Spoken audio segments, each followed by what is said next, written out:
Hey folks, what's up? Welcome to this video about rendering. I think this is the right time in the course to actually introduce you to a little bit more in-depth look in how React actually works. I could have done this before, but it would probably left you out in the dark and with the question, why do you even tell me this?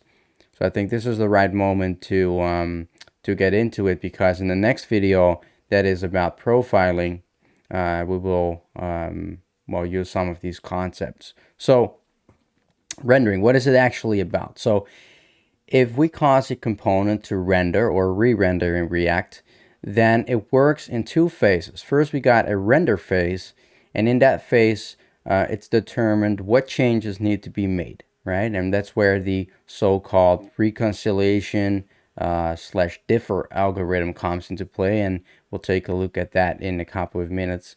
But then you get the commit phase. So that's actually the applying the changes that were made and found in the rendering phase, and that could be like inserting, updating, or removing DOM nodes. And now you might be thinking, what do you exactly mean with DOM nodes? So if I, for example, open up Google, and what I see right here is pretty much our HTML, right? And if we go to the console, I can actually type document, and you'll see if I would just hit enter, it will give me the document with all the DOM nodes, right? So these are essentially the DOM nodes. It's pretty much your HTML. At least that's how you can see it from like a visual point of view. So what you should know is that committing is usually pretty fast, and rendering, on the other hand, can be slow. Doesn't mean it's slow, but it can be slow. So that's why if we worry about performance issues, we want to focus on the rendering phase in our application. So to get a more, better understanding of the reconciliation or the diffing algorithm, I will show you how React actually does that render and commit phase. So let's say we have our DOM, right? So we have a main tag, and that renders an anchor tag and an unordered list of two list items. And what React does, React kind of like makes a copy of the DOM, and that's called the virtual DOM, right? As you can see it right here. So it's kind of like a one-on-one copy of the DOM. But now let's imagine that in our code, we add a list item, or we at least allow the user to add a list item. Then we, for example, say something like set items, and then we take the, let's say, the previous items, and then we add one item to the array, for example. So as you can see in the virtual DOM, that list item is added.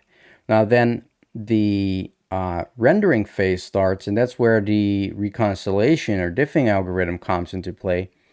And that algorithm is focused on finding changes between the current DOM and the browser. So this is what your user is seeing, but this is what our code actually changed. So the diffing algorithm will start to work, and then it will find, okay, it seems that you've added the list item. So what then will happen is the commit phase will run, and that's essentially where that list item is being put into the DOM so the browsers see it. Now, in React, you have a so-called top-down or unidirectional data flow. So that means that data is always flowing from top to bottom and not from the bottom up. So to give you an example, let's imagine we have a useState hook in our app component that needs to share data, for example, with the header component and the incoming component. Now, if we would use props, we would probably lift the state up to our app component, and it's already there, because that's the only way for us to make sure that that state is shared between the header and the incoming component. Now, if you are not completely sure what I'm talking about here, I recommend you to watch the video series on state management, where we will get into this.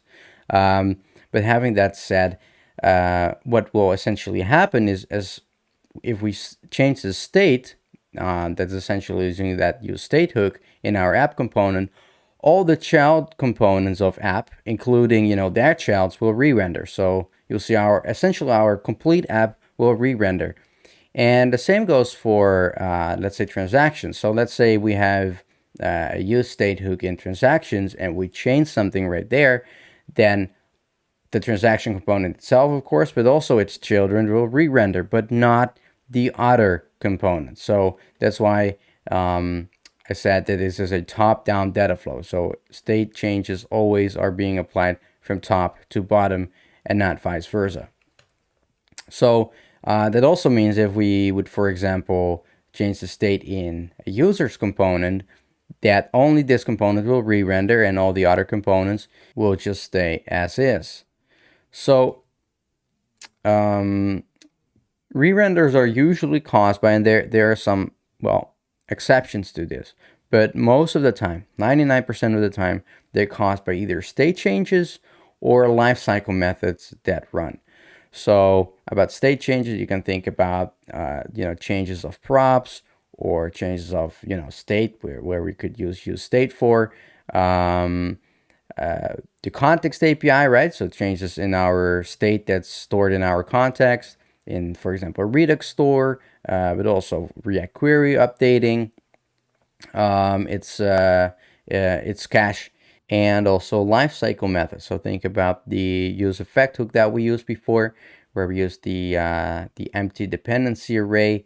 That's essentially saying that we want that function to run when the component did mount. And there's also two other lifecycle methods, which are component did update, right? So if we pass some parameters into that dependency array, then that function will also run when those change. And there's also component will unmount we can use, but it's kind of like out of the scope for this video. But that's also that causes re-renders in React. Now, what could potentially be a problem are wasted re-renders. So let's go back to our example where some state is changing in our app component. It's given that we need to use that state, or we actually added that state right up here because we need it in both the header component and the incoming component. Now, because we're passing the data down through props, we of course need our dashboard component to be re-rendered, and we also need our transactions component to be re-rendered, and then our incoming component, because those props are passed down. So if, for example, dashboard component would not re-render, then transactions would not receive the props, the new updated props, and incoming also won't. So that's why, these components need to re-render. But the users component and the outgoing component, on the other hand, are also re-rendering because dashboard and transactions did re-render. But essentially nothing changed for those components, right? Because they still have, probably, if they were given props, they will still have the same props. The state is the same, so they can just stay as is, but they are re-rendered, and that takes some time. So in order to solve wasted re-renders, and I'd like to emphasize that in your application, you will probably have certain components re-rendering quite often, or you will have even like a lot of wasted re-renders. Sometimes it's not even a noticeable problem in your application. So, going back to our previous video where I said like only optimize when you're really experiencing performance issues, I think that's also applicable right here. Don't over engineer and spend like crazy amounts of time on solving or doing things to eliminate those wasted re-renders, because often it will take a lot of time and it will not even give you any like significant performance gains. But having that said, let's say we have indeed a performance problem in our application and we want to solve those wasted re-renders. Now there's roughly two ways to do it. You can make some changes to the way you're handling state, right? So one concept is called co-location, and that means within this context that you want to keep your state as close as possible to where you need it. And you can think about, for example, component composition we've talked about before in the state management series, but also proper usage of the context API. And something you often see out in the wild people doing is they wrap their contexts around their app component. So it's easy because every component within your application is then essentially able to grab the values from that context provider.